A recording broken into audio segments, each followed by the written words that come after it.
Hello पिला माने पुणी थे तुमको स्वागत जनाबी आम यूट्यूब चैनल स्टडी रूम को। सो पिला तुम दशम श्रेणी जो जीव विज्ञान बही रही तार फर्स्ट पार्ट हूँ पोषण। तो पोषण अलरेडी आम दुटा वीडियो अपलोड कर सारे। पार्ट 1 वीडियो तुमको पोषण विषय जनई आउ खाद्य विषय जनई आ पोषण उपकारिता ता छड़ा पोषण प्रक्रिया रे जो खाद्यर आवश्यकता रही से खाद्यर प्रकार भेद विषय आम आलोचना करते। पुणी द्वितीय वीडियो आम आलोचना कले पोषण केते प्रकार कौन कौन सब पोषण थाए से जिनस गुड़ाक आम डिस्कस कले से तुमको सेकेंड पार्ट रे गोटे जिनस टर्म आसला आलोक श्लेषण नाम गोटे टर्म आसला जो आम पढ़ी जे स्वभोजी पोषण कथा जो आम पढ़ी से टर्म टी आसला आलोक श्लेषण। ठीक अच्छे तो बर्तमान आम कौन करवा से टर्म विषय जाना आधार और संस्था कौन जाना। ठीक अच्छे आगक आउ जहाँ भी रही तुम मानकर से विचार आम डिस्कस करवा। सो वीडियो को लास्ट जाए देख जब वीडियो पसंद आसे लाइक कर नब चैनल नुआ अच्छ ताले सब्सक्राइब करके बेल नोटिफिकेशन को ऑन कर नब। ठीक अच्छे बोले स्टार्ट करवा। तो आम जमी पढ़ी पूर्वर जे सबुज उद्भिदटा कौन करे ना आलोक श्लेषण प्रक्रिया रे श्वेतसार जातीय खाद्यटा प्रस्तुत करे जोटा मु मंडद बोली कहली क्या साहाय्य ना जो आम पत्र भितर अच्छी कौन कहल क्लोरोफिल रही से क्लोरोफिल साहाय्य कौन करे ना सी तार खाद्यटा रंधन करे बा आलोक श्लेषण प्रक्रिया रे तार श्वेतसार जातीय खाद्यटा को प्रस्तुत करता है। ठीक अच्छे तो यही जो श्वेतसार खाद्य खाद्य जीव जगतर सबु जीवों प्रत्यक्ष व परोक्ष खाद्य अटे। कौन केमिति प्रत्यक्ष व परोक्ष खाद्य देख जिते उद्भिद से जिनसा प्रोड्यूस कला सेटा कि खाद्य होला प्रत्यक्ष खाद्य होला आपे आपे सेटा से निजे स्वभोजी पोषण साहाय्य तार पोषण पूरा कला किंतु सेटा को आमे उद्भिदजात खाद्य खाइले। ठीक अच्छे ताले सही क्षेत्र में कौन है ना आम सेटा खाद्य होला केमिति होला ना परोक्ष भाव में बुझीपारा ना ना प्रत्यक्ष कौन ना निजर जो कम आसो ऑटोमेटिकली आ प्रत्यक्ष कौन ना अन्य रु आणिकी आम कम लगेगा सी हूँ आम प्रत्यक्ष बुझेगा। तो जो आलोक श्लेषण प्रक्रिया द्वारा कौन होता है ना सबुज उद्भिद सबुज कणा बा क्लोरोफिल जो रही है माध्यम दृश्यमान आलोक शक्ति को रासायनिक शक्ति रूपांतरित करने सहित परिवेश ग्रहण करथिबा अंगारकाम्ल और जल को उपयोग करके सरल शर्करा तैयारी करता है जोटा तुमको पूर्व वीडियो कही C6H12O6 केमिति होता है ना oxygen sorry carbon dioxide plus जल मिसी थाए से किसी आलोक द्वारा रासायनिक प्रतिक्रिया हुए क्लोरोफिल उपस्थिति ये सब जिन होता है आटा कौन करे ना गोटे शर्करा जातीय खाद्य तैयारी करता है श्वेतसार जातीय खाद्य तैयारी करता है सी हूँ C6H12O6 क्लियर ना बुझीगला। आलोक श्लेषण कौन आलोक श्लेषण तुम नवम में बहुत बढ़िया भाव पढ़ी। ठीक अच्छे तो आलोक श्लेषण हूँ ये जिनस गोटे सबुज उद्भिदर कौन क्लोरोफिल जोटा कि पत्र भितर थाए से क्लोरोफिल माध्यम दृश्यमान आलोक शक्ति को रासायनिक शक्ति रूपांतरित करने सहित परिवेश जो अंगारकाम्ल और जल को ग्रहण करके तार गोटे कम्बिनेसन रे कौन हुए ना श्वेतसार जातीय खाद्य प्रस्तुत हुए ताको आम आलोक श्लेषण बोली कहूँ। ठीक अच्छे सबुज उद्भिद मैंने आलोक श्लेषण प्रक्रिया निजर खाद्य निजे प्रस्तुत कर। बर्तमान में जीवा आधार और संस्था उपर को। ठीक अच्छे आधार कौन संस्था कौन देख बुझा तुमको बढ़िया गोटे एग्जांपल बहिरे आका देछि आ कुआडू बाहर बुझिया दरकार नहीं। देख प्रथम लाइन टा पढ़ी दउछि देन आमे बुझिबा प्रत्येक प्रक्रिया पय एक आधार दरकार आ किछि संस्था मध्य दरकार जेपरि आमे कोन करछन ना रोसई घर होछि हमर आधार। ठीक अच्छे एवं रोसई घर व्यवहृत चुल्ली हे गला हांडी हे गला करे हे गला ए सब गुडा होछि हमर कोन ना संस्था बुझ बढ़िया एग्जांपल ये ना जेकोसी जिनस होना कहीं ताकू आधार निहाती दरकार आधार कहले होछि बेस बोली आमे कहबा। ठीक अच्छे ता छड़ा ताकू किछि संस्था दरकार होता है गोटे काम को सुचारू रूपे करिया पे ताले एठी एग्जांपल जेमिति देला जे आमे रोसई घर आमे रोसई करन जहां भी रोसई करना काहे कि ता पई निहाती आबे तमरो गोटे रोसई घर थिबा दरकार जे कि हिजो तमरो आधार। ठीक अच्छे मूल जिनस बेस जिनस रोसई घर नाही मेले सेठी सरंजाम कुआडू आसीबो। ठीक अच्छे आ संस्था गुडाक कौन ना जहाँ से काम लगे जमीन कि चुली हे गला हांडी हे गला करे हे गला ये सब गुड़ा हूँ कौन ना तो आमर हो संस्था। ठीक अच्छे तो यहाँ को आम रिलेट करवा सबुज उद्भिद सहित तो सबुज उद्भिद आलोक श्लेषण व्यवहृत आधार साधारणतः सबुज पत्र अटे ना ना तो आम रोसई घर क्या कहवा पत्र को रोसई घर कहवा आ सबुज पत्र जो छोट छोट रंध्र अच्छी जो स्तोम अच्छी जहाँ देखी कौन अंगारकाम्ल अम्लजान विनिमय होता है। ठीक अच्छे गछ आमर जो परिवेश सहित ताको आम स्तोम बा स्टोमाटा बोली कही था जो छोट छोट रंध्र गुड़ाक थाए ताको स्तोम बा स्टोमाटा बोली कह जाए। ଏହି ସ୍ତୋମଦେୟୀ ପରିବେଶ ଆଉ ପତ୍ର ମଧ୍ୟରେ ଅଙ୍ଗାରକାମ୍ଳ ଜଳୀୟ ବାଷ୍ପର ବିନିମୟ ଘଟିଥାଏ। ମନେ ରଖିଥିବ ଏଇଟା, ଠିକ ଅଛି। ତ ସବୁଜ ପତ୍ରର ଅନ୍ତର୍ଗଠନ ସବୁଜ ରଙ୍ଗଯୁକ୍ତ ପାଲିସେଡ୍, ସ୍ପଞ୍ଜି, ପାରେନକାଇମା ଟିସ୍ୟୁ ଦ୍ୱାରା ହୋଇଥାଏ। ଠିକ ଅଛି। ସବୁଜ ପତ୍ରର ଅନ୍ତର୍ଗଠନ ତମର ଚିତ୍ର 1.1 ଖରେ ଦେଇଛି, ଦେଖିବା ଆମେ ଟିକେ ଯାଇକି ଚିତ୍ରଟା ଦେଖ। ଦେଖ ଏଠି ଚିତ୍ର ଅଛି ସବୁଜ ଉଦ୍ଭିଦର ଅନ୍ତର୍ଗଠନ। ଦେଖ ସବୁଜ ପତ୍ରର ଅନ୍ତର୍ଗଠନ ଏଠି ହେଇଛି, ଠିକ ଅଛି। କଣ ଅଛି ଏଠି? ପାଲିସେଡ୍ ଅଛି, ପାରେନକାଇମା ଅଛି, ଠିକ ଅଛି। ସେଭଳିଆ କ୍ଲୋରୋପ୍ଲାଷ୍ଟ ମଧ୍ୟ ରହିଛି, ସ୍ପଞ୍ଜ ମଧ୍ୟ ରହିଛି। ଏଇ ଯୋଉ ଛୋଟ ଛୋଟ ଡଟ୍ ଗୁଡାକ ତମେ ଦେଖୁନ, ଏ ଭିତରେ ରେଡ୍ କଲର ମୁଁ ଦଉଛି ଦେଖ, ଏଗୁଡାକ ହଉଛି ତମର କଣ ନା କ୍ଲୋରୋପ୍ଲାଷ୍ଟ, ଠିକ ଅଛି। ତାପରେ ପାଲିସେଡ୍ ପାରେନକାଇମା ହଉଛି ଏଇଗୁଡାକ ଯୋଉ ବାଉଣ୍ଡରୀ ଗୁଡାକ ଯୋଉ ଏ ଟାଇପର ହେଇକି ରହିଛନ୍ତି, ଠିକ ଅଛି।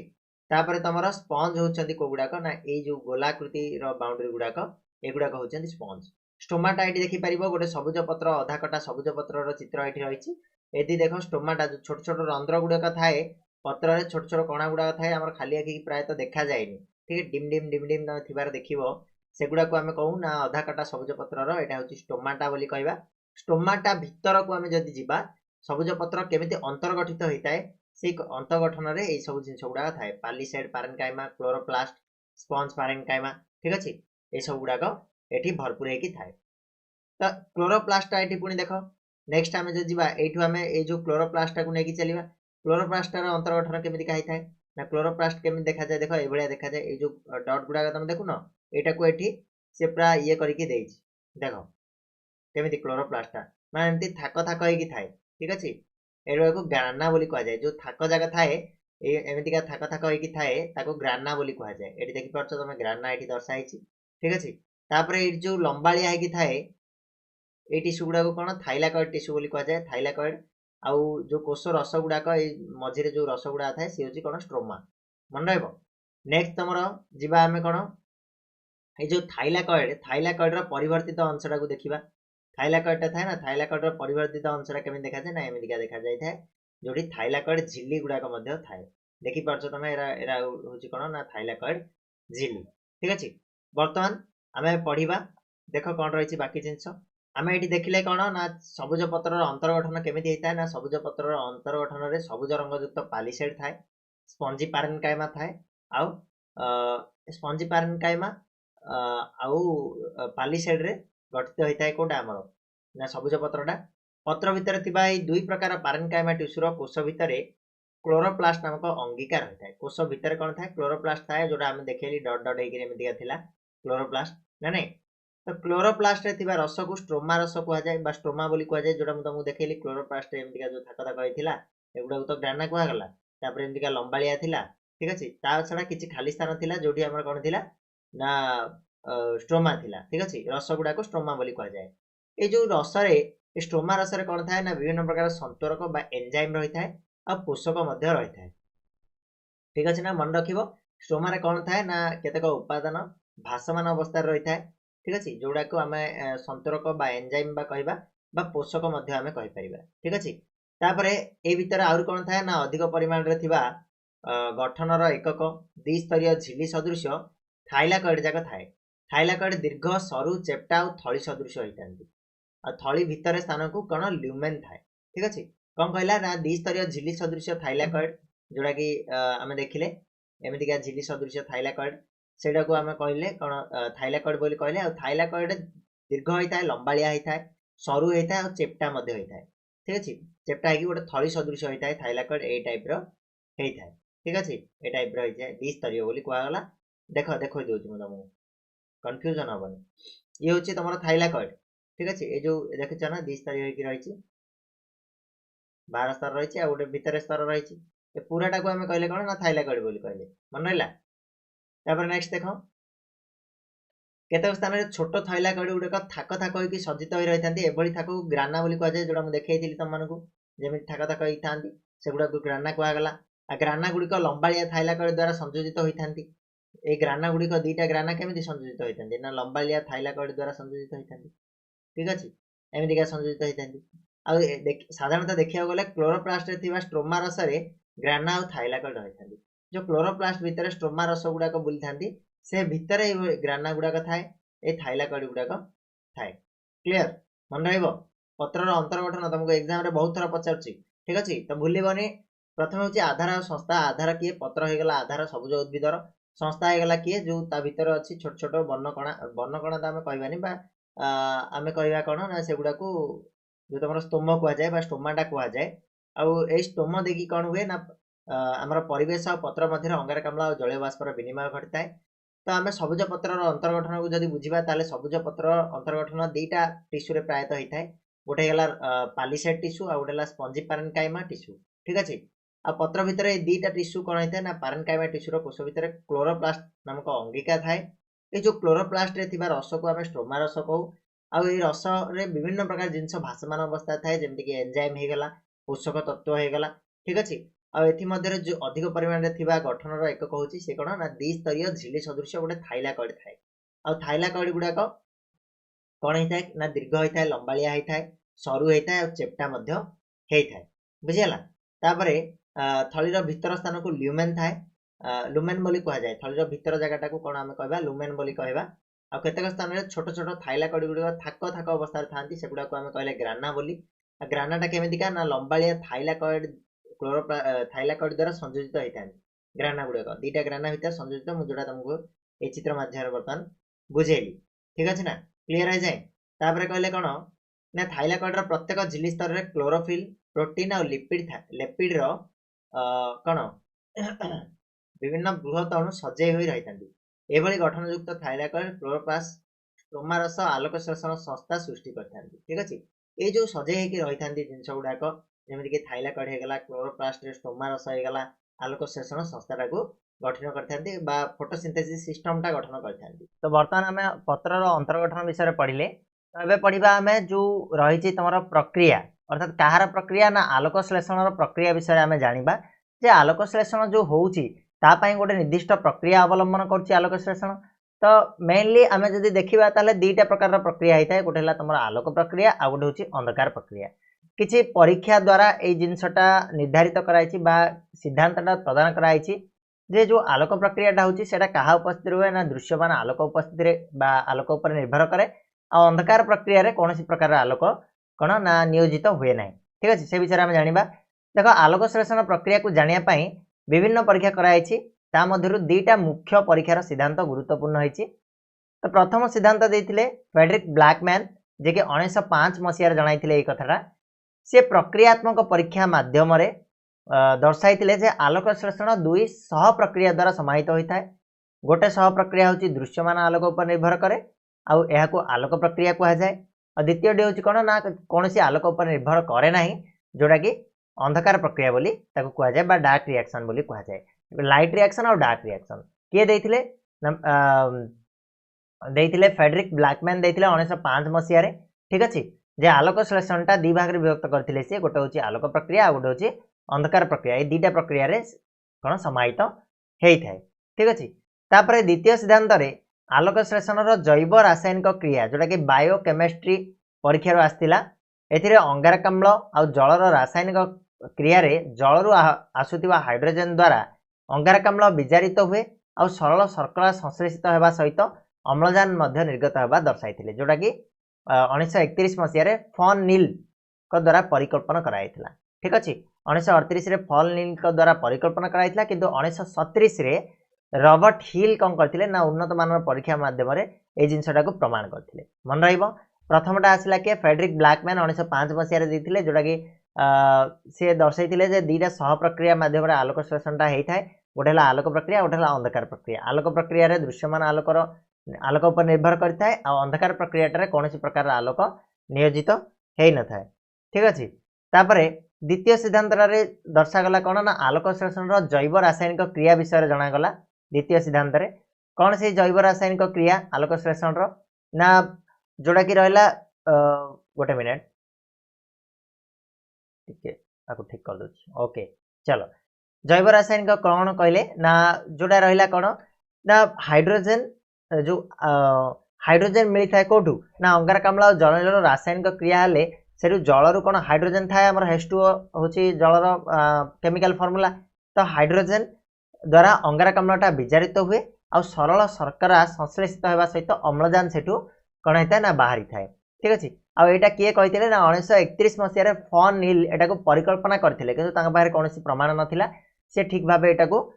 दर्शाई पार नथिले किंतु 1937 मसीह रे रॉबर्ट हिल कौन करथिले ना उन्नत मानर परीक्षण माध्यम रे ए परिकल्पनाटा को कौन करथिले ना प्रमाणित करथिले जे प्रकृत रे से जहा कहउथिले फॉन नील जहा कहउथिले ठीक कथा कहउथिले आउ ए भलिया हेई थाए प्रकृत रे जिंसटा से सेटा को प्रमाणित करथिले ठीक अछि तापर कोन हेछि देखो ना क्लोरोप्लास्ट आ क्लोरोफिल माध्यम रे आलोक शक्ति को व्यवहार करी ग्लूकोज संश्लेषण करथाए एहा पई 6 टी अंगारक अम्ल जोडा कि CO2 12 टी जल H2O अणु व्यवहृत होइथाए ठीक अछि देखो फार्मूलाटा केमिति रहला ना 6 CO2 6 टी अंगारक अम्ल हे गला आ 12 टी H2O ता सहित आलोक उपस्थिति रे जोडा कि हमर एटा क्लोरोफिल बोली कहबा एंजाइम मिसिला प्लस धातव लवण मिसिला कोन हमर बाहरला कहलो ना C6H12O6 जोडा कि शर्करा जातीय खाद्यटा देन 6H2O बाहरला 6टा जल अणु बाहरला और 6टा अम्लजान अणु बाहरला ठीक अछि ये होची आलोक संश्लेषण गोटे सरल समीकरण जोटा आगुर मध्यम तुमको कहिथिली ठीक अछि बुझा पड़ला दिरा सह प्रक्रिया कोन आ कोन कोन केमिति भाबे के एटा को प्रतिपादन करथिले मन रहबो दीटा तीनटा नाम मन रखो गोटेला फ्रेडरिक ब्लैकमैन आ गोटे होची तमरो कोन ना फॉन नील आ गोटे होचंती रॉबर्ट हिल फ्रेडरिक ब्लैकमैन 1905 1931 रे फॉन नील आ 1937 रे रॉबर्ट हिल मन रखिबो ठीक अछि तापर आमे जिबा दीटा जो प्रक्रिया रही आलोक प्रक्रिया आ अंधकार प्रक्रिया से दीटा जिनस को आम बुझा क्लीयरली एटा तुमको लंग क्वेश्चन में पचार था आलोक प्रक्रिया दर्शाओ अंधकार प्रक्रिया दर्शाओ तो से जिनसा भल से देखी नब जदि बेटर आउ ठीक अच्छे देख आलोक प्रक्रिया जमी कहली दृश्यमान आलोक पर निर्भर करे आलोक प्रक्रियाटा तो दृश्यमान आलोक उपस्थिति रे थाइलाकॉइड झिल्ली रे आलोक प्रक्रिया संगठित होता है कौटी ना थाइलाकॉइड रे होता है थाइलाकॉइडटा मुझे देखी चित्र तो ये प्रक्रियाटी को दुईटी पर्याय विभक्त करहब प्रथम पर्याय झिल्ली रे सज्जित होता क्लोरोफिल अणुगुड़िकर समष्टि आलोक शक्ति को ग्रहण करथांती प्रथम आलोक ग्रहण करथिबा क्लोरोफिल अणु पर्यायक्रमे अन्य क्लोरोफिल को ए आलोकटा को कौन करेंगे ना ट्रांसफर करेंगे आलोक शक्ति स्थानांतरित करता है और शेष में कौन हुए ना क्लोरोफिल रे आलोक प्रतिक्रिया केन्द्र जोटा कि फोटो रिएक्शन सेंटर रे पहुंचे एटा आम चित्र माध्यम देखा ताको आमे कौन कहू ना P700 बा फोटो सिस्टम 1 रो केन्द्र कहा जाए ठीक अछि या द्वारा सही क्लोरोफिल टी उद्दीपित हुए एवं ताठारु एक अधिक शक्ति संपन्न अस्थिर इलेक्ट्रॉन बाहरी आसे क्लोरोफिल टी को जारित अवस्था को चली जाए देखो आम चित्र माध्यम जब बुझा गोटे लाइन पढ़ी ताहले बेटर रहिबो कौन कहला ना दृश्यमान आलोक उपस्थिति रे थाइलाकॉइड झिल्ली रे आलोक प्रक्रियाटा संघटित हुए और सेठी निहाती भाबे आलोकर आवश्यकता रही ए प्रक्रियाटा को आम दी प्रकार पर्याय विभक्त कर गोटे प्रथम पर्याय में झिल्ली सज्जित होता क्लोरोफिल अणुगुड़िकर समष्टि आलोक शक्ति को ग्रहण करता और प्रथम आलोक ग्रहण करथिबा क्लोरोफिल अणु पर्यायक्रमे अन्य क्लोरोफिल को ट्रांसफर करता मुझे तुमको ये चित्रटा देखी देख ये कौन है ना ये देख आलोक ग्रहण कला कौन ये जो प्रतिक्रिया केन्द्र कला आम प्रथम पर्याय को जीवा आम ये देख आलोक ये किए ग्रहण कला ये आलोक ग्रहण कला क्लोरोफिल जो सज्जित होकर रही ये धीरे धीरे कौन कर गोटा जन को सी एठू ए जगह को ट्रांसफर कर देखी पार्छ ना चित्र बहुत बढ़िया भाई दर्शाई ठीक अच्छे तापर से कौन कहला ना ट्रांसफर हो गला नेक्स्ट लाइन आम पढ़ा शेष में क्लोरोफिल आलोक प्रतिक्रिया केन्द्र रे पहुंची था आलोकर प्रतिक्रिया केन्द्र जोटा कि फोटो रिएक्शन सेंटर बोली अच्छी सेठी जाके क्लोरोफिल रे पहुंचे किए ना आलोकटा ठीक अच्छे तापर यह द्वारा सही क्लोरोफिल टी उद्दीपित हुए और ताठारु एक अधिक शक्ति संपन्न अस्थिर इलेक्ट्रॉन बाहरी आसे जो आलोक प्रतिक्रिया केन्द्र बोली जोटा हम कहूँ सी हूँ P700 बा फोटो सिस्टम 1 बोली कहा जाए देख ये कौन हो ना आलोक प्रतिक्रिया केन्द्र एटा ठीक अच्छे ए जगह सी बाहक अणु देकी ए जगह को आसिक पहुंचे और ये कौन हुए ना गोटे इलेक्ट्रॉन गोटे बाहर थाए जोटा कि अस्थिर इलेक्ट्रॉन गोटे बाहर थाए सी धीरे धीरे कौन हुए तापर नेक्स्ट पर्याय देखा तापर कौन बाहरी आसे और क्लोरोफिल टी जारित अवस्था को चली जाए क्लोरोफिलटा कौन ऑक्सीडाइज्ड जो अवस्था को चली जाए इलेक्ट्रॉन टी विभिन्न वाहक कैरियर अणु माध्यम गति करी परिशेष एक ग्राहक अणु पाखे जाके पहुंचे से शेष ग्राहक अणु को सहकारक बा कोफैक्टर कहा जाए मन रखिबो यह जारित निकोटिनामाइड एडेनाइन डाइन्यूक्लियोटाइड फॉस्फेट जोटा कि oxidised nicotinamide adenine dinucleotide phosphate बोली कहा जाए जोटा को NADP+ बोली नामित करा जाय पारे बा को आमे जो NADP+ टा सेटा पुणी कौन करे ना इलेक्ट्रॉन ग्रहण करके विजारित हुए और NADPH रे परिणत हो जाए यही समय द्वितीय पर्यायर प्रक्रिया आरंभ होता है ठीक अच्छे। तो प्रथम पर्यायर आम कौन देखिले भल से मुझे चित्र मध्यम कहीदे जे प्रथम पर्यायर कौन है ना जो थाइलाकॉइड झिल्ली गुड़ाक से कौन कला आलोक ग्रहण कला ठीक अच्छे। आलोक ग्रहण कलापर ये धीरे धीरे अन्य थाइलाकॉइड झिल्ली गुड़ाक जो सज्जित होकर रही को आलोकटा स्थानांतरित कला स्थानांतरित कराया सी गोटे कौन ना गोटे केन्द्र में जाकि पहुँचुची कौन एठी तुम देखिपर सेम जिन से कौन कर प्रतिक्रिया केन्द्र जोटा कि प्रतिक्रिया केन्द्र में जाकि पहुँची जो प्रतिक्रिया केन्द्र में पहुँचला तार ना हो कौन P700 बा आम फोटो सिस्टम 1 बोली आम जहाँ कहवा से जाकि पहुँच जाऊँ से पहुँचला गोटे इलेक्ट्रॉन गोटे अधिक शक्ति संपन्न गोटे इलेक्ट्रॉन से बाहर जोटा कि अस्थिर इलेक्ट्रॉन सी कौन कर धीरे धीरे बाहक अणु मध्यम सी कौन अन्य गोटे जगह अन्य जगह को बाहित होकर जाऊँगी और शेष सी गोटे ग्राहक अणु पाखे जाकि पहुँची जोटा कि ये रहा ग्राहक अणु जोटा कि गोटे ऑक्सीडाइज होची ऑक्सीडाइज होकि सेठी NADP प्लस गोटे सृष्टि करुच्ची आ सेटा पुणी डीऑक्सीडाइज होकि कौन डीऑक्सीडाइज कहबानी तो सेटा को आम कहले कौन ना NADPS इलेक्ट्रॉन ग्रहण करके विजारित होची आ NADPH रे परिणत हो जाउची ठीक अच्छे। ये तुम फास्ट प्रक्रिया जोठू पुणी यही प्रक्रिया कौन हम ना द्वितीय प्रक्रियाटा तुम आरंभ हम ठीक अच्छे। देख कौन हो द्वितीय प्रक्रिया रे प्रथम आलोक प्रक्रिया प्रतिक्रिया केन्द्र वर्तमान एक इलेक्ट्रॉन शून्यता सृष्टि जेहेतु इलेक्ट्रॉनटा ट्रांसफर हो गला इलेक्ट्रॉनटा अधिक शक्ति संपन्न होकर ग्राहक अणु पाखक पलैला सेठी निहाती भाव इलेक्ट्रॉन गोटे कमी आसला ना नहीं ताहाकू पूरण करने कि अन्य एक आलोक प्रतिक्रिया केन्द्र जोटा कि P680 बा फोटो सिस्टम 2 रो केन्द्र रे इलेक्ट्रॉन केन्द्र रु इलेक्ट्रॉनटा से कौन है ट्रांसफर हुए आ फोटो सिस्टम 2 केन्द्र आलोक द्वारा उद्दीपित होइतिबारु यह संभव होता है जेहेतु फोटो सिस्टम 2टा जो केन्द्रटा रही से आलोक द्वारा उद्दीपित होला सेटा संभव हो पारला से जो ठीक अच्छे देखि पारछ ना फोटो सिस्टम 2 रु कहला ना इलेक्ट्रॉनटा से जो इलेक्ट्रॉन गैपटा को पूरण करिया पय आसिकी पहुँचला ना नहीं तापर हमर कौन कहूची देख यह द्वारा थाइलाकॉइड परिवेशर जल अणु आलोक विश्लेषण बा फोटोलिसिस हुए एथरू इलेक्ट्रॉन प्रोटॉन जोटा कि H+ रहा अम्लजान निर्गत होता है। थाइलाकॉइड रे इलेक्ट्रॉन चलन द्वारा थाइलाकॉइड थली भितर बा ल्यूमेन रे अधिक प्रोटॉन जमा हुए ल्यूमेन कोड़ा कहले थाइलाकॉइड जो भीतर अंशटा को आम ल्यूमेन बोली कहूँ से कौन हुए अधिक प्रोटॉन जमा हुए यह द्वारा एक प्रकार अवक्रम बा बल सृष्टि हुए यही बल को उपयोग करी कम शक्ति संपन्न एडिनोसिन डाइफॉस्फेट जोटा कि ADP बोली कहा जाए अधिक शक्ति संपन्न ATP रे परिणत होता है ठीक अच्छे। ATPटा आमर शक्ति केन्द्र सॉरी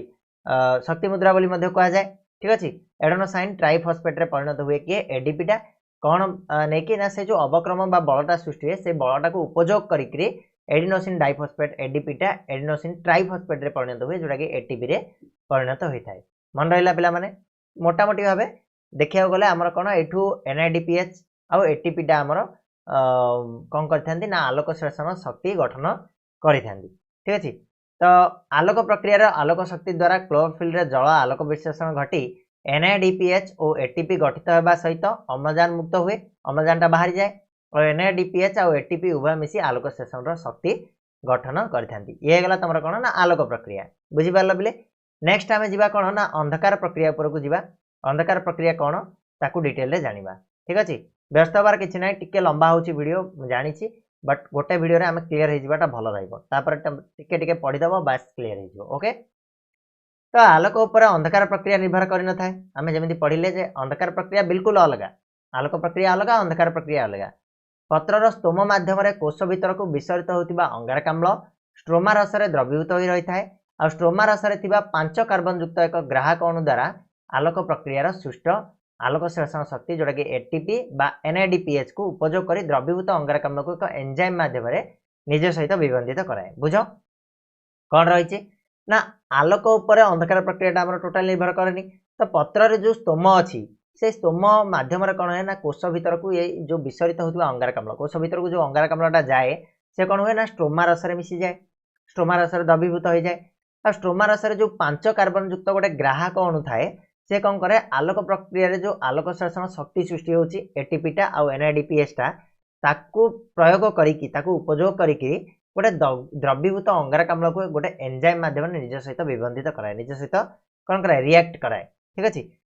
यही जैविक क्रिया द्वारा कौन हुए ना 2-3 कार्बन युक्त शर्करा तैयारी हुए ठीक अच्छे। तो ये जो ग्राहक अणु को राइबोलोज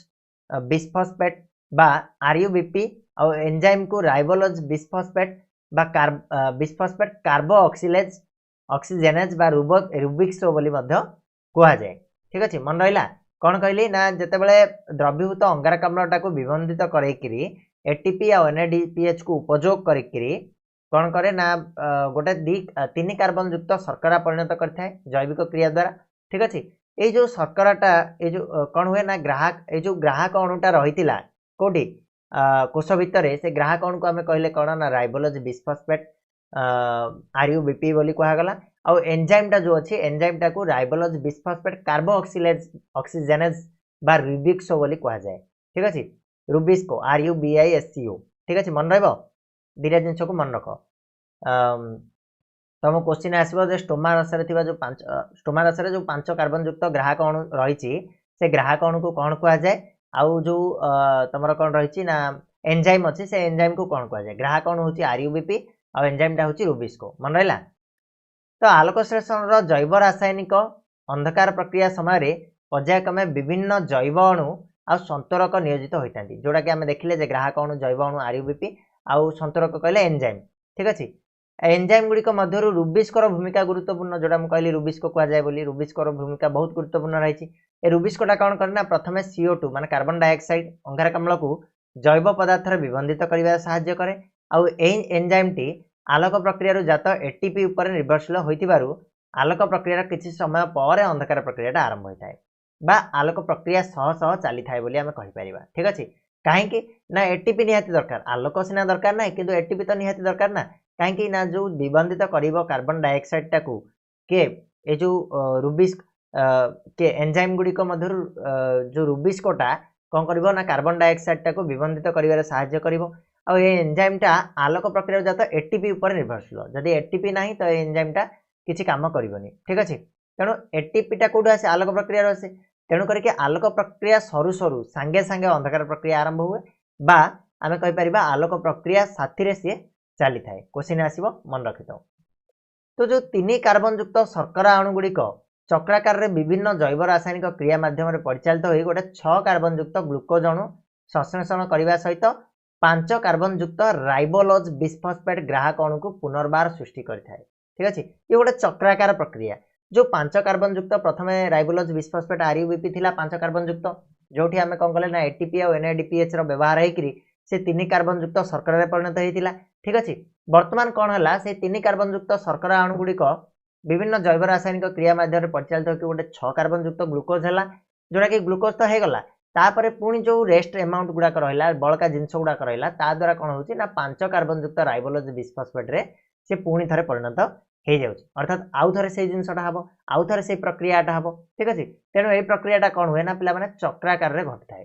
तेणु यह आविष्कारक मेलविन केल्विन ना नाम अनुसार यहाँ केल्विन चक्र बोली कहुए तुमको पचार अंधकार प्रक्रिया बा केल्विन चक्र को दर्शाओ बोली कह यार चित्र तुम देखिपार देख प्रथम आमर जिनस कौन थी ना आमर थिला ग्राहक अणु थिला किए ना 5 कार्बन युक्त RUBP थिला। ठीक अच्छे ये ग्राहक अणु कौन है ना एटीपी और NADPH को व्यवहार करके अंगारकाम्ल विबंधन कला एंजाइम रुबिस्को एंजाइम को उपस्थिति रे अंगारकाम्ल विबंधन कला सेठू ये कौन है ना 2टी 3 कार्बन युक्त शर्करा परिणत है देन ये कौन है ना 6 कार्बन युक्त ग्लुकोज परिणत है सेठू पुणी कौन है ना ग्लुकोज तो होगा 6 कार्बन युक्त तापर पुणी आउ थे देख ये सृष्टि करदेला सी कौन ग्राहक अणुर पुनरुत्पादन करदेला आउ थे पुणी ये पहुँचीगला तेणु ये गोटे चक्राकार प्रक्रिया पुणी आउ थे ग्लुकोज जाए ग्लुकोज रु पुणी आउ थे ग्राहक अणु हम आउ थे ग्लुकोज को जीव ये गोटे चक्राकार प्रक्रिया ग्लुकोज देदेव एक्सट्रा प्लस आउ थे ग्राहक अणु परिणत हो मन रहा तेणु यहाँ को किए आविष्कार करते मेलविन केल्विन आविष्कार करते तेणु नाम अनुसार ये कौन है ना केल्विन चक्र बोली यहाँ को ना दिहगला। ठीक अच्छे मन रहा तो केल्विन चक्र घटुवा क्रिया 3 पर्यायभुक्त करहब प्रथम पर्यायर ग्राहक अणु सहित अंगारकाम्ल विबंधन है जोटा मुझे देखली द्वितीय पर्यायर कौन है ग्लुकोजर संश्लेषण है और तृतीय पर्यायर ग्राहक अणुर पुणी पुनरुत्पादन है 3टा पर्याय देखले ना प्रथम कौन है ना ग्राहक अणुर कौन है ना अंगारकाम्ल विबंधन है 3 कार्बन युक्त शर्करा परिणत है तेणु पुणी कौन है ना ग्लुकोज परिणत है सी। ठीक अच्छे तापर नेक्स्ट कौन है ना पुणी थे ग्राहक अणुर पुनरुत्पादन कला। ठीक अच्छे ये हूँ तुम अंधकार प्रक्रिया बा केल्विन चक्र जोटा आम बर्तमान बुझिले। आशा करछि आजिर जो वीडियो रे आमे जहाँ भी पढ़िले टॉपिक को तुमମାନଙ୍କର डाउट एकदम क्लियर हो जाइतिबो जदि भी किसी जगह डाउट अछि ताले कमेंट बॉक्स रे मते जणाई परिबो टेलीग्राम चैनल रो लिंक डिस्क्रिप्शन बॉक्स रे अछि सेठी जॉइन हेकि मते पचारि परिबो ठीक अछि